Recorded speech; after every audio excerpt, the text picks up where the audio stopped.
Assalamualaikum semua. Selamat datang, selamat menonton Membina Juara. Rancangan di mana kami bersama-sama berkongsi pendapat, pengalaman dan juga tips-tips yang dapat membantu ibu, bapa, anak-anak, remaja membina juara di dalam diri kita. Saya Sharifah Alea dan minggu ini topiknya adalah sebahagian daripada siri membesarkan remaja unik, iaitu kelainan upaya. Sepanjang siri remaja unik ni, kita telah pun menerokai cara-cara anak-anak remaja boleh mengatasi pelbagai persepsi negatif dan menangani situasi unik mereka dengan cara yang lebih positif. Episod kali ini kita fokus pula pada mereka yang dilahirkan dengan keupayaan yang berlainan dan membina juara teramatlah membesar hati mengucapkan selamat datang ke juara Paralimpik Malaysia, Chia Lek Ho dan juga Chew Wei Lun. Hai. Kita juga ingin mengucapkan hello dan selamat datang ke rancangan ke tetamu ataupun penonton online kita, Dahlia dan Fikri. Hai Dahlia, hai Fikri. Hai. Alright. Okeylah. Sudah cukup mencabar apabila kita dilahirkan dengan kelainan upaya berbanding orang lain. Tapi apabila kelainan itu dapat dilihat secara fizikal, persepsi bahawa seseorang itu lebih lemah, lebih kurang potensi atau cita-citanya sekadar angan-angan lemak jenin semata-mata, persepsi ini menjadikan cabaran-cabaran yang sedia ada lebih teruk.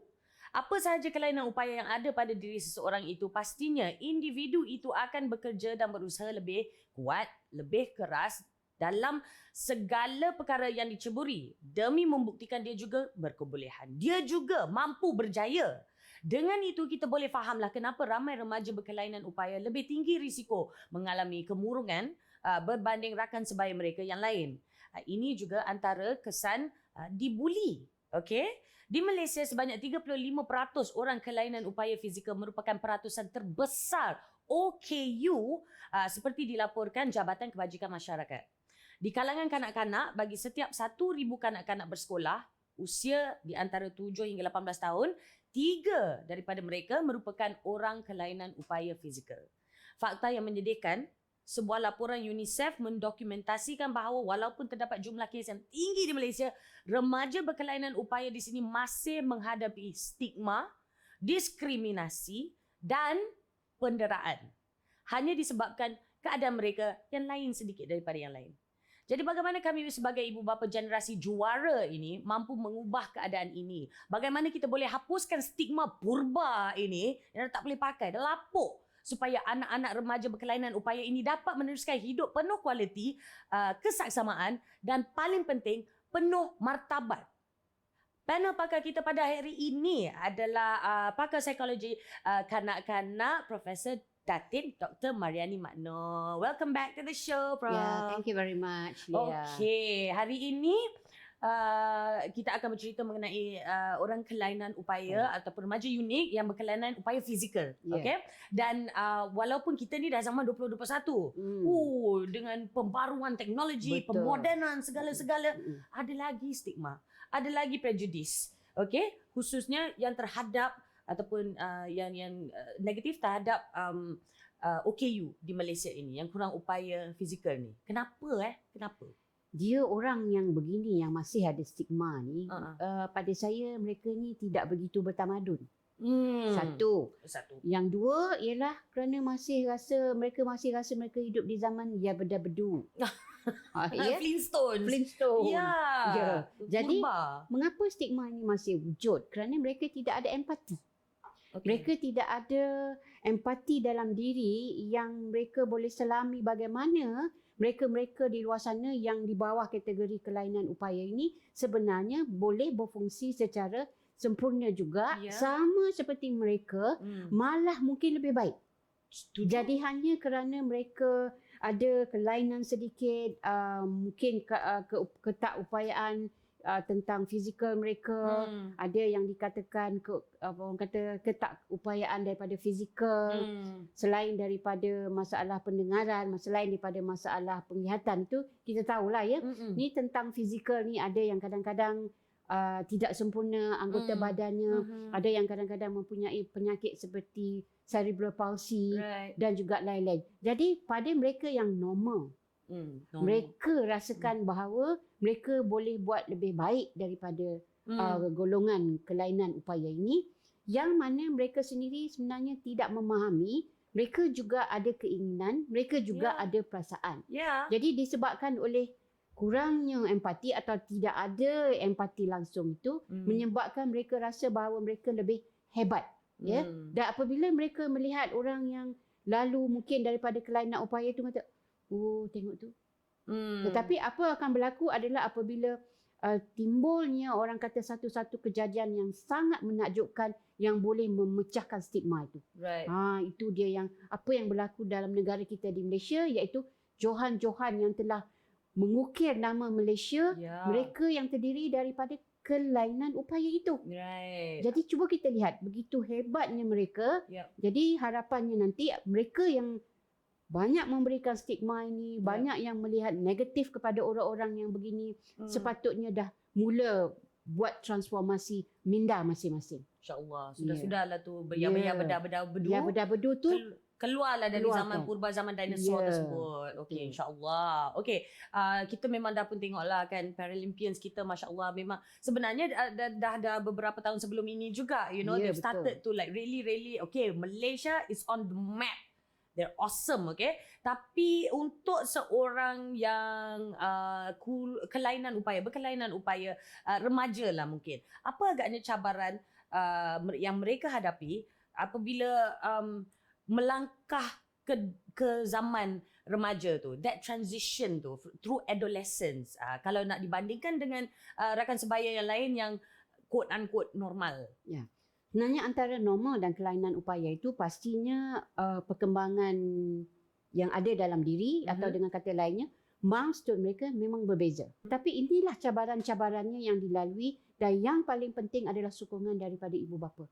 Okey. Contohnya kalau mereka melalui proses puberti. Pastinya mereka akan melalui masalah-masalah yang tertentu. Ada yang mungkin lambat, ada yang mungkin tercepat.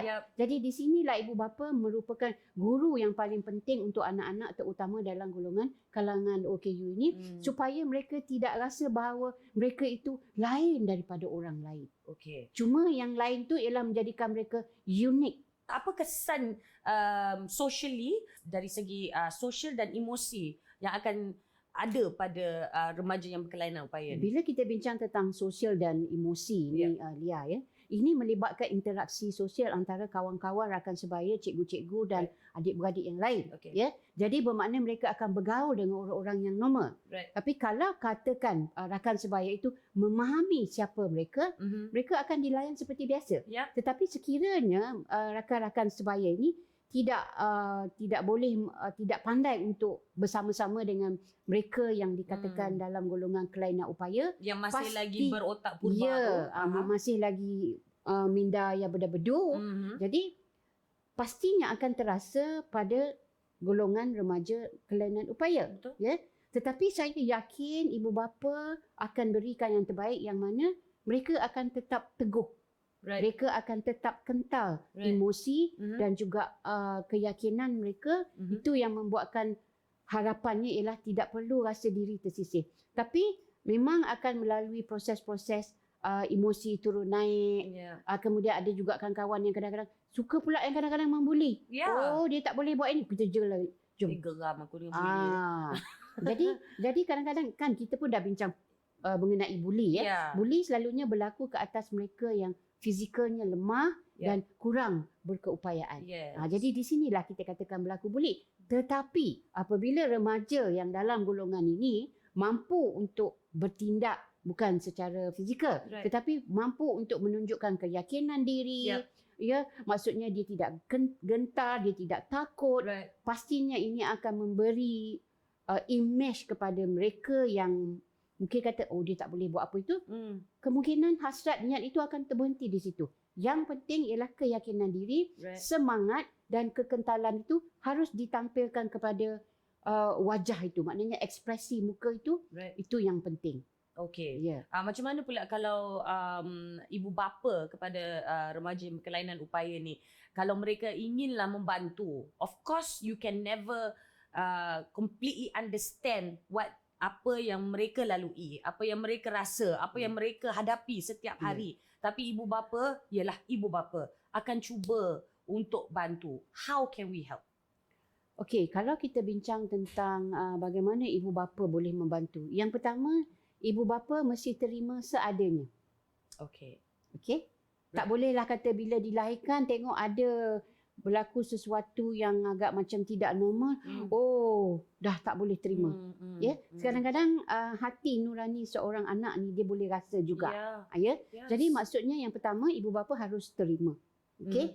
Yang kedua, kita pastikan bahawa kita berikan pendidikan, kita berikan layanan, kita berikan keperluan asas mereka sama seperti kita berikan kepada anak-anak yang normal. Yep. Dan dalam masa yang sama, pastikan juga segala kemudahan-kemudahan yang anak kelainan upaya ini perlukan diberikan juga. Right. Contohnya katakanlah masalah penglihatan. Right. Kalau nak membaca, tak ada masalah. Boleh digunakan Braille itu. Okey, begitu juga dengan pendengaran. Boleh digunakan alat bantuan untuk mendengar tu. Yep. Kalau dikatakan kurang upaya daripada aspek fizikal, banyak lagi perkara-perkara yang boleh dibuat. Dan contohnya kalau nak disediakan keperluan asas tadi saya sebut kan. Tandasnya bagaimana? Perlu disediakan orang kata mesra pengguna. Yes. Begitu juga di dalam persekitaran masyarakat perlu disediakan kalau luar negara, even nak naik bas pun disediakan kemudahan untuk mereka-mereka dalam golongan kelainan upaya. Jadi saya rasa sampai masa high time dah untuk kita masyarakat di Malaysia melihat kepada kemudahan-kemudahan untuk kelainan upaya ini perlu ada kerana mereka juga menyumbang sesuatu kepada negara kita Malaysia. Hello, obviously, if not more. Dan juga saya rasa mungkin Malaysia, kami sebagai masyarakat masyarakat di Malaysia ni haruslah lebih bersifat inklusif juga. Because sebab itulah biasanya kalau ada stigma aja kan mulalah macam tak pekut. Nantilah. No, it's time. Macam Prof sendiri cakap, it's high time. Okey, kalau misalnya kata ada antara yang menonton sekarang ini merupakan seorang remaja ataupun anak muda yang berkelainan upaya, okey. Antara perkara-perkara yang boleh mereka lakukan untuk sediakan siapkan diri kan dari segi mental untuk mencapai kebebasan itu, independence itu, berdikari itu, yang hidup yang penuh makna. How can they mentally prepare for that? Okey, pastinya dalam usia yang muda, kanak-kanak 6 tahun pertama, mereka memang banyak perlukan bantuan ibu bapa. Setuju. Okey, masuk pada sekolah rendah mereka pun masih lagi memerlukan. Sehinggalah mereka telah diberikan pengajaran segala kemahiran-kemahiran yang penting itu. Waktu itulah remaja begini perlu mengambil sikap berdikari. Yang saya pastinya yang normal pun perlu mengambil sikap berdikari Apatah lagi kalau dalam golongan orang kelainan upaya ini mereka juga perlu buat demikian. Kerana baik normal ataupun kelainan upaya, kita manusia ni ada pelbagai jenis kecerdasan. Okey, kita ada 9. Jadi pastikan potensi mana yang sesuai untuk diri kita. Katakan kita ni lebih kepada kinestetik. Seperti apa yang kita kata Paralimpian kita dah buat. Kinestetik melibatkan pergerakan kaki dan tangan dan sebagainya. Jadi kita gilap kemahiran kita itu bersama-sama dengan apa yang dikatakan usaha dan juga dorongan daripada kedua ibu bapa. Bukan saja kedua ibu bapa tetapi juga guru-guru di sekolah, pihak-pihak sekolah, jurulatih, rakan sebaya. Jadi mereka ini sebenarnya boleh berdikari. Cuma mereka perlu kenal pasti kelainan upaya ni, mereka perlu kenal pasti apa bakat mereka. Dan lepas itu barulah keluarga menyediakan persekitaran yang kondusif untuk bakat-bakat yang ada dalam diri mereka kelainan upaya. Dan yang saya pasti apabila mereka yakin, mereka tahu apa potensi mereka, mereka tahu mereka ada dorongan, saya pasti mereka akan terus berdikari. InsyaAllah. Saya perasan sebenarnya kan dalam banyak-banyak episod Membina Juara ni, khususnya dalam siri Remaja Unik ni, setiap kali kita sebut Remaja Unik, tak kira lah apa saja yang dihadapi sekarang ini, mereka akan ada satu something that they're passionate about. Dan kesemua pakar panel kita adalah feed the passion, find the passion, feed the passion and look at the positive, less on the negative. So itu okay, that is one. Tapi sebagai masyarakat, Okay. Sebagai masyarakat tadi kita dah sebut dah, kita kena lebih inklusif, kita kena lagi lagi peka, kena siap sediakan kemudahan-kemudahan. Tapi dari segi emosi dan juga mental sebuah masyarakat ini, macam mana kami sebagai masyarakat ni boleh lebih positif, lebih menyokong dan sediakan environment yang penuh sokongan dan penuh kasih sayang dan penuh faham, understanding, pemahaman untuk remaja-remaja kelainan Okey, tadi upaya kita ni. dah sebut tentang kemudahan-kemudahan itu perlu Ya, ada ya. itu Tetapi obvious. kalau ada kemudahan sekalipun, tidak ada persediaan emosi, tidak ada persediaan mental untuk menerima mereka pun tak boleh juga. Ya. Jadi masyarakat kita sekarang ini perlu peka seperti apa yang Leah sebut tadi, perlu lebih inklusif dan dalam masa yang sama tolonglah ada empati. Empati itu sangat penting ya, kerana empathy. Kalau tanpa empati itu kita tidak akan memahami jiwa mereka, sedangkan mereka juga adalah sebahagian daripada rakyat kita di Malaysia yang juga memberi sumbangan. Jadi kalau ada mereka yang nak memohon pekerjaan, nampak pula ini kelainan upaya, jangan begitu, kerana mereka sebenarnya lebih boleh banyak lagi menyumbang daripada kadang-kadang mereka yang normal ini. Saya setuju. Dan mereka juga mempunyai keinginan, mempunyai keperluan untuk bebas, keperluan untuk keinginan untuk memilih juga. So empathy. Okey, kita akan rehat seketika tapi kembali bersama kami di Membina Juara.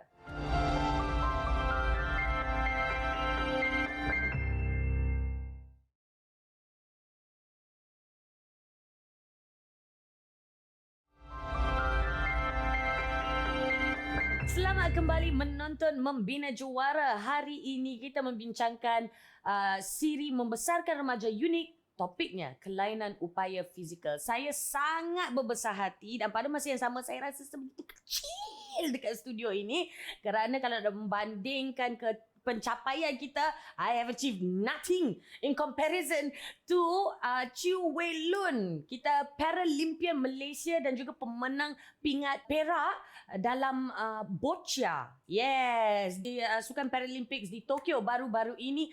Tahniah diucapkan kepada Wei Lun. Hai Wei Lun.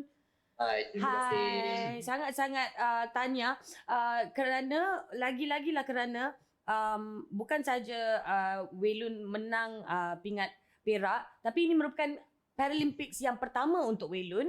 Dan sukannya pula, ni kalau tanya orang macam saya ni yang jenis macam tak biasa dengan sukan, susah kalau nak tonton sukan ataupun minat dengan sukan, memang susah pernah dengar boccia ni. So how do you feel?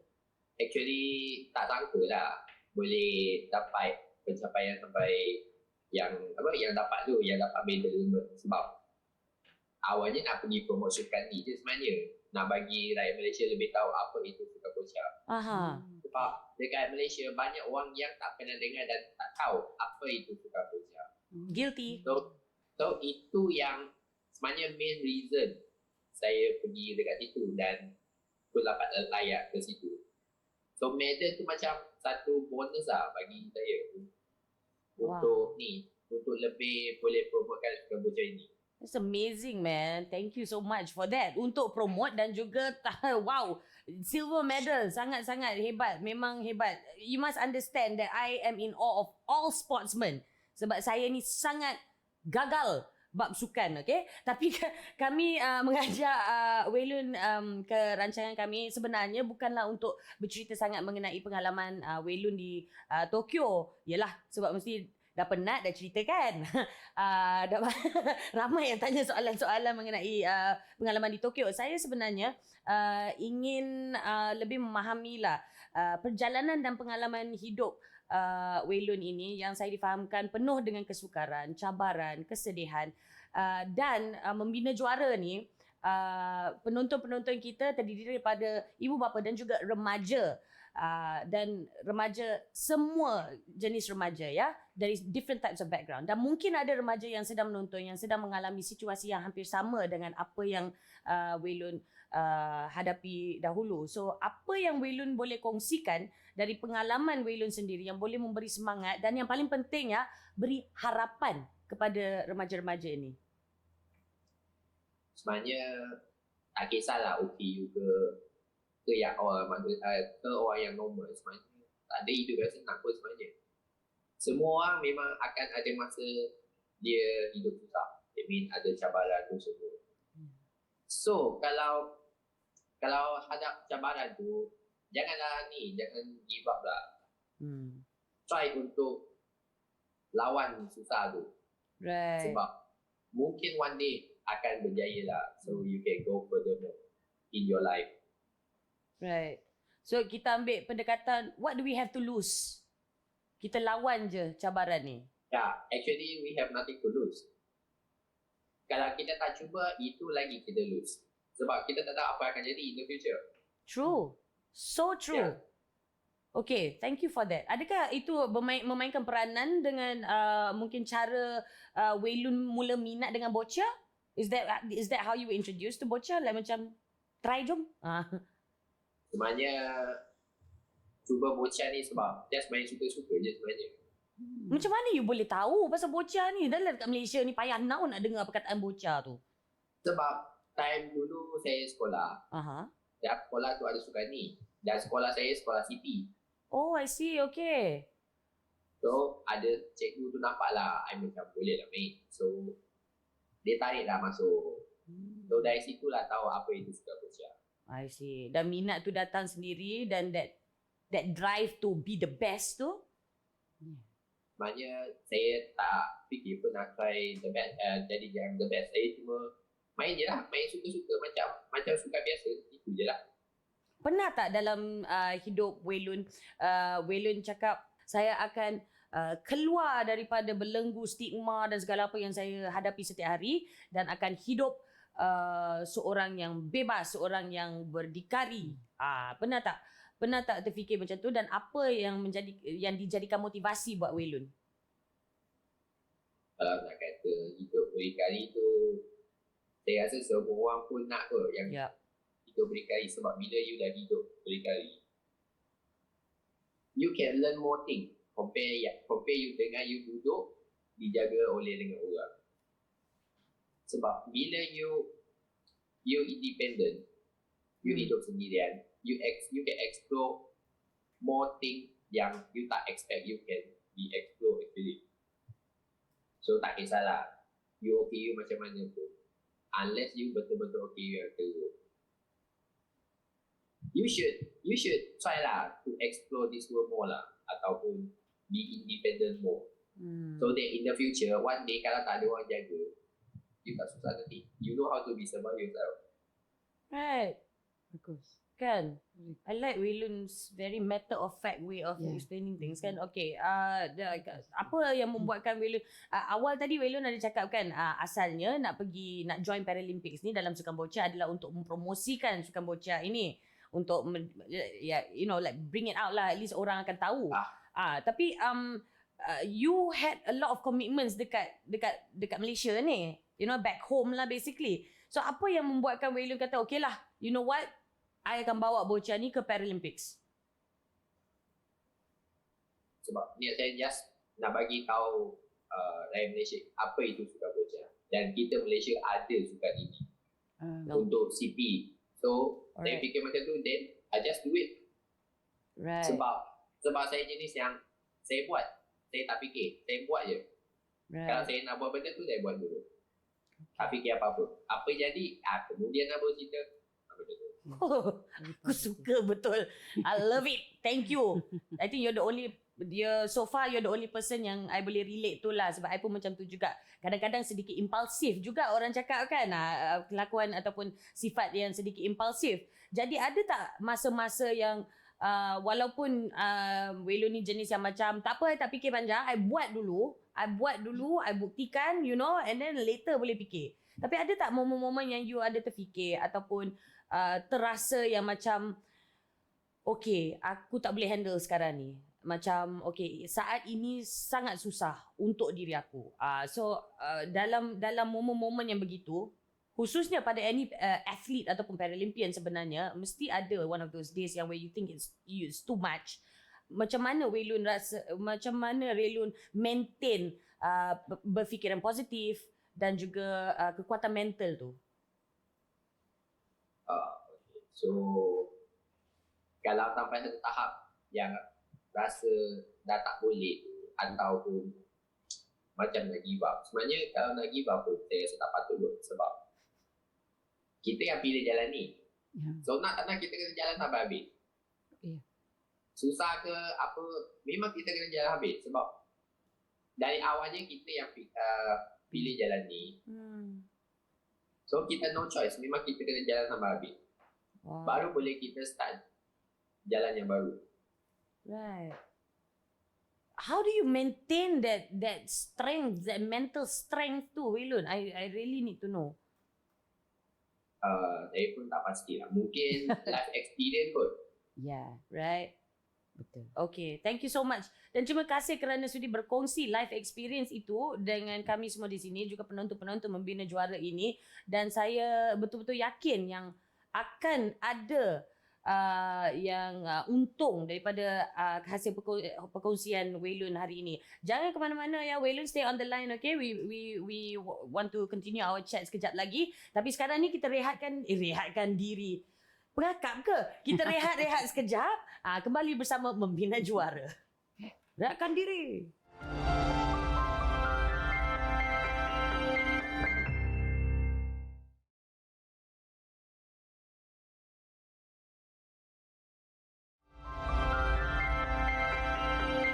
Selamat kembali menonton Membina Juara bersama saya Sharifah Alia. Kita juga ada Profesor Mariani kita bersama dengan kita membincangkan siri membesarkan remaja unik. Topiknya kelainan upaya fizikal. Dan antara tetamu khas kita online ini merupakan bukan sahaja pemenang pingat emas yang pertama untuk badminton di Paralympics, tapi ini merupakan pertama kalinya badminton ada di Paralympics. Jadi pertama kali pemenang pingat emas yang pertama untuk badminton di Paralympics yang pertama. First. Chia Lek Ho. Hello, how are you and congratulations. Hello. Thank you so much. Thank you. Mesti you dah penat kan, like macam orang ucap tanya dan tanya macam mana perasaan, tapi saya minta maaf, saya harus tanya juga. Yeah. Okay, ini mungkin kali 100 you jawab soalan ini, tapi untuk penonton-penonton Membina Juara ini, macam mana perasaan Lek Ho kira menetapkan sejarah? You bukan sebahagian daripada sejarah tau. You adalah penulis sejarah. First ever gold medalist Paralympics, first time badminton ada di Paralympics. How do you feel? Okay. Of course, saya rasa sangat bangga untuk diri saya dan sangat bangga juga saya dapat mengharumkan nama negara kita di pentas Paralimpik ni. Dan juga perasaan saya sebelum ni memang saya tak percayalah saya boleh berjaya kerana banyak opponent saya, lawan saya tu semua anak-anak muda baru 20-an begitu saja, dan saya pun dah 30 lebih umur saya kan. Dan semestinya prestasi saya ataupun fizikal saya mesti tak begitu cergas lah kalau nak banding dengan atlet-atlet yang 20-an gitu. Ya, so saya pun selepas saya menang tu memang saya tak boleh percaya lagi. Saya masih fikir, oh ini dalam mimpi ke ataupun ini dah betul ke saya dah menang, begitulah. Ya. Berapa hari, berapa minggu sebelum you like, yelah aku ni pemenang pingat emas lah. Berapa minggu sebelum you betul-betul dapat terima? Tak sampai minggu lah, mungkin 3-4 hari ke. Okey lah, okey. Baguslah. Alright, tapi saya difahamkan hidup ini tidaklah begitu senang untuk Lek Ho dari awal. Zaman yang muda, di zaman yang muda Lek Ho ni mangsa bully ya, kerana your condition. Bully tu bukan begitu serius lah sebenarnya, cuma kan kita masih kecil, budak-budak lagi, mungkin ayat yang mereka keluarkan tu mereka tak filter lah, mereka tak fikir, mereka nak cakap je apa yang mereka dapat fikir, mereka nak cakap je gitu. Jadi saya sekolah dekat sekolah-sekolah budak yang biasa, Right. so able punya student lah semua. So dari situ pun saya dapat belajar dengan banyaklah ilmu tu. So saya tak boleh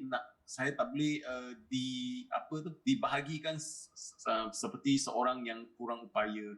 Saya campur semua kawan tu, semua kawan-kawan able, sekolah pun dekat able. So saya ada satu sikap yang tak boleh kalah lah. Tak boleh cepat putus asa ataupun tak boleh kalah kepada orang-orang lain. So dari situlah saya dapat belajar dengan banyak experience, pengalaman, ilmu pun banyak. Right. So situ memang dari segi pembelajaran ataupun dekat sukan tu saya memang ada satu sikap yang seperti tak boleh putus asa. Yeah. Right. Memang tak boleh kalah lah. Yeah.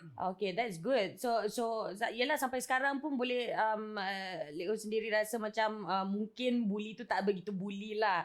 Because they cannot filter, is it? They don't mean to be mean lah, right? Yes, kita pun tak boleh fikir, otak kita pun tak boleh fikir terlalu negatif lah. Orang nak bully kita ke, nak cakap benda yang tak bagus ke.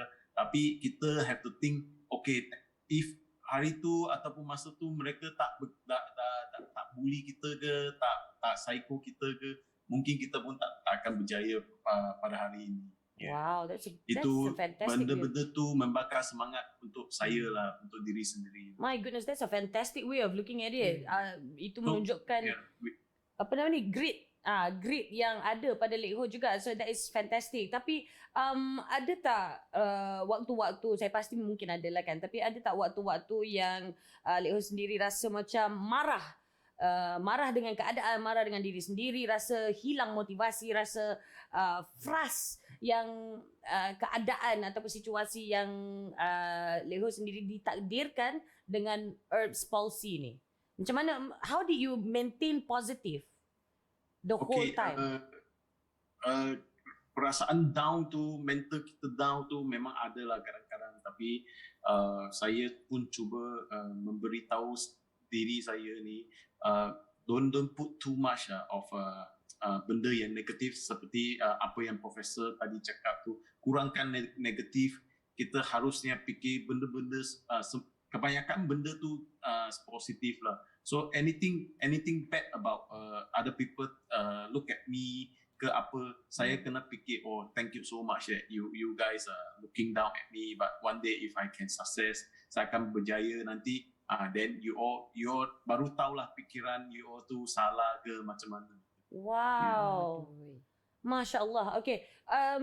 Saya dengar cerita yang dulu waktu mula minat pada badminton ini, Lek Ho insist menekankan keinginan Lek Ho untuk bermain badminton ataupun dan pilih lawan yang able bodied ataupun normal penuh upaya lah kononnya kan. Dan ramai antara mereka yang akan mengejek Lek Ho. Kenapa you tetap dengan insisting I want to play with able-bodied players? Okay, mungkin masa tu saya dapat banyak kejuaraan lah sejak umur 12, 15. Saya pun dapat menang dekat sekolah-sekolah sukan tu, daerah, dari sukan dan negeri tu. Saya semua main able masa tu. Jadi saya pun dapat juara tu. Kalau diejek dengan orang pun saya tak kisah. Saya tak kisah sangat tu.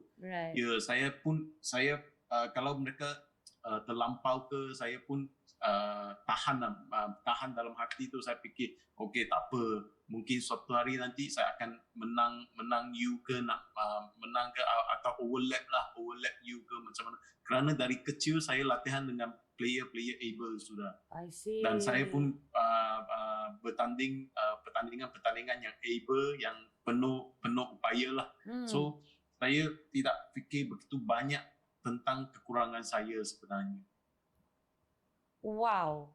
Okay, you are such a positive person with such a positive outlook, because yalah kalau you know, kalau siapa-siapa yang melihat ataupun berada di tempat Lek Ho, mungkin record tu dah jadi makanan dah. Kalau banyak sangat AJ kan, nak makan dekat aku. Tapi that's amazing. It really is amazing. Dan saya betul-betul harap ramai yang menonton hari ini yang dapat inspirasi daripada apa yang telah dikongsikan oleh Lek Ho. Adakah ini juga, adakah antara yang ingin dicapai oleh Lek Ho sendiri sesuatu yang nak dibuktikan pada diri sendiri yang saya boleh sampai ke tahap ini, saya boleh menang pingat emas dan saya boleh pingat emas di Tokyo Paralympics. Was that a motivation for you? Was it something that you needed to prove to yourself? Ya, memang ini saya cabar diri sendirilah kerana sebelum ni saya pernah down. Saya pernah 3 tahun sebelum ke Sukan Paralimpik tu prestasi saya agak menurun. Saya kalah dari ranking nombor 1 dunia jadi ke ranking nombor 4 dunia sebelum saya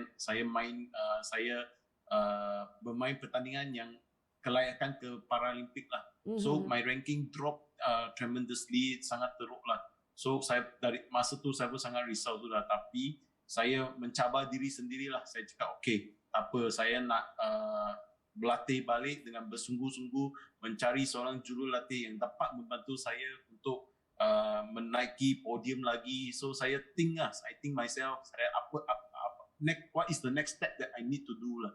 So akhirnya saya dapat jurulatih yang sudi membantu saya dan together with me, bersama-sama dengan saya bertarung sampai ke pentas Paralimpik ni. So memang ini adalah cabaran yang sangat besar lah kerana saya faktor umur saya pun salah satu isu juga kerana main badminton tu dah umur 30 lebih tu memang prestasi itu dah tak begitu high intensity lah, seperti tak begitu sangat tinggi sudahlah level tu. Dan juga itu adalah salah satu faktor, dan juga saya pun sudah ada family dan I need to take care my family as well. Saya kena jaga kat rumah kerana I'm the only man in the family. So saya pun kena balik jaga isteri, kakak saya, mak saya juga. Mak saya pun dah umur 70 lebih kan. So dalam segi dalam masa sebelum ke Paralimpik tu saya tidak dapat balik ke rumah. Saya training dekat MSN Bukit Jalil tu under bubble quarantine. Right. So saya pun tak dapat balik rumah. So benda ni pun sangat risau lah untuk saya. Tapi ini pun adalah salah satu pencabaran lah. So very challenge lah on myself. Kalau mental saya tak kuat, fikiran saya negatif sangat, saya rasa saya sudah out from the competition sudah. Right. So okay, macam Lek Ho katakan tadi lah, memang ada ramai yang difikirkan sewaktu training, tapi also juga mereka sangat menyokong career kamu sendiri dan juga your legacy lah in badminton kan, and in the Paralympics juga. Jadi selain daripada keyakinan diri sendiri dan semangat lawan cabaran tu yang you memang ada dari kecil, antara mereka yang terlibat, your support system, siapa yang kira macam Lek Ho rasa macam okay, I have to give credit to them jugalah, they are also responsible for my success juga. So siapa? I think of course is my parents lah, like what Professor tadi dia sudah ada mention kan. Ibu bapa tu sangat penting untuk mendorong anak-anak mereka tu jangan put it at the side because of their disability. Kita tak boleh fikir benda macam tu lah, kerana itu pun anak yang kita lahirkan kan. So kalau dia ada kekurangan, kita cuba tolong dia ataupun motivate them untuk mix with able people and pergi ke bersukan. Kita tidak tahu kita akan berjaya pada suatu hari nanti. So this is what disabled people need to think and need to have a very positive mindset kepada diri sendiri itu. Okay. Dan selain ibu bapa anda? I think itulah paling penting lah selain ibu bapa. Then next one mungkin coach yang develop saya dari kecil tu, jurulatih yang pernah tolong saya dari kecil sampai sekarang tu, itu pun sangat penting untuk kita lah, untuk ada peningkatan dalam career badminton. Ya. So the support system is very important jugalah ya. Okay. Thank you so much atas perkongsian anda, Lekho. Dan jangan ke mana-mana. Kita ada sedikit lagi yang nak ditanyakan, dibincangkan. Sebentar lagi. Kita berehat seketika, kembali menonton Membina Juara.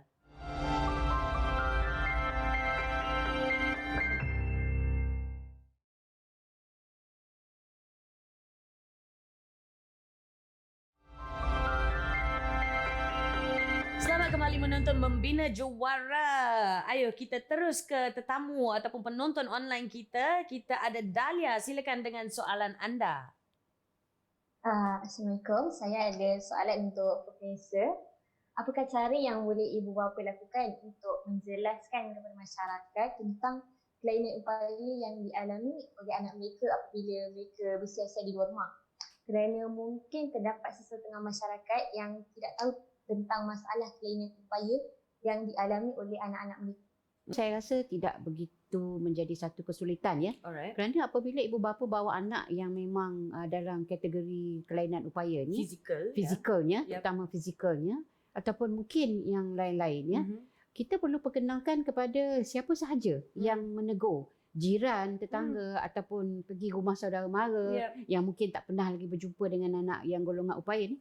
Perkenalkan diri siapa anak ini dan kalau dikatakan disoal apa, kenapa anak ni begini jalannya, kenapa anak ni, barulah diterangkan. Selain daripada itu, tidak perlu ragu-ragu, tidak perlu bimbang untuk memperkenalkan siapa anak itu. Yang paling penting ialah ibu bapa perlu tunjukkan bahawa ini anak dia. Right. Jadi inilah dia yang bernama, kita nak bagi nama siapa? Andrew. Okay. Inilah dia Andrew, ini anak saya Andrew. Dia ni ada kelainan upaya sikit daripada segi so. Dan dia sekolah di sini. Jadi kalau ada anak yang menegur tu siapa ini, kawan je lah. Sebab kerana ini yang paling penting. Saya suka tentang apa yang disebut oleh Lekho tadi ya. Di sini maksudnya ialah bergaul dengan mereka yang normal itu sangat penting. Kerana itu pendidikan inklusif sangat penting. Supaya anak-anak yang kelainan upaya ini tidak berasa tersisih. Jadi parent-parent tidak perlu nak malu, tidak perlu nak orang kata segan berhadapan dengan masyarakat di luar sana. Kerana kita yang perlu letakkan jauh stigma yang mengatakan anak itu kurang upaya. Kita perlu bagi tahu mereka bahawa ini anak saya. Anak saya boleh buat seperti mana anak-anak normal juga. Dan pada masa yang sama, anak yang tidak mengalami apa-apa kelainan upaya tu lebih memahami, lebih berempati. Sebab kanak-kanak, they don't see differences. They don't see colour, they don't see religion, they don't see anything. They see friend. Yang mewarnakan anak itu nanti ialah kadang-kadang ini yang dikata latar belakang pendidikan. Jadi kalau ibu tu sendiri kata, oh macam itu, okey tak apalah. Jadi memberi makluman pada anak yang normal itu kata, oh begitu. Kita yang mengajar negatif. Kita yang mengajar negatif. Jadi yang paling penting segala-galanya harus positif. Alright. Okay, terima kasih Prof. Kita ada Fikri untuk soalannya. Silakan Fikri. Dalam usaha menjadi masyarakat yang kreatif, apakah cara yang boleh saya lakukan untuk membuat orang kelainan upaya berasa selesa jika berada dalam kalangan masyarakat sekiranya saya terjumpa mereka di luar? It's very good question. Nak jadi masyarakat yang normal, kita harus bersikap normal. Tingkah laku kita perlulah normal. Walau dengan siapa kita berinteraksi. Walau bangsa lain, warna kulit lain, sama ada dia normal atau kelainan upaya, sikap kita haruslah normal. Tutur kata kita haruslah normal. Anggap mereka sama, kalau sama umur maka itulah dia rakan sebaya. Dan dalam kata lain, tidak perlulah mengeluarkan kata-kata yang menyakitkan hati yang merujuk kepada keadaan kelainan upaya itu. Yang itu sangat penting dan yang itu sebenarnya perlu dididik oleh ibu bapa yang anak-anaknya normal. Kerana mereka juga adalah sebahagian daripada manusia dalam dunia ini. Masyarakat kita di Malaysia. Okey. Kalau orang utara kata Tok Ustaz nak buat perak sangat lah. Ya, sudah nak Kata normal, berat. masyarakat normal kan. So relax lah. Jangan jadi daoh sangat. Ambil kau sebiji. Okey, terima kasih banyak-banyak Profesor. Juga terima kasih kepada Dahlia dan Fikri. Okey, sekarang ni kita kembali dengan Waylun dan Leho.